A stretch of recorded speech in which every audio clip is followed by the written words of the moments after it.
Here I've got Nokia X71 and let me show you how to activate nightlight on the following device. So at first let's open list of all applications, then find and select the settings, go to display, and here you will notice nightlight. Smoothly click on it, and now you can turn it on now by tapping on the tab name samely. And obviously you can also change the intensity, you can pick some cooler or warmer colors, and then you can switch off nightlight the same way, tapping on turn off now.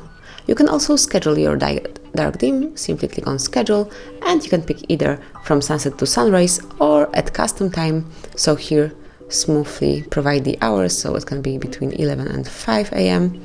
and from now on every day between 11 and 5 your nightlight will be active. So that would be all. This you can smoothly and easily activate and schedule nightlight. Thank you for watching. Please subscribe our channel and leave the thumbs up.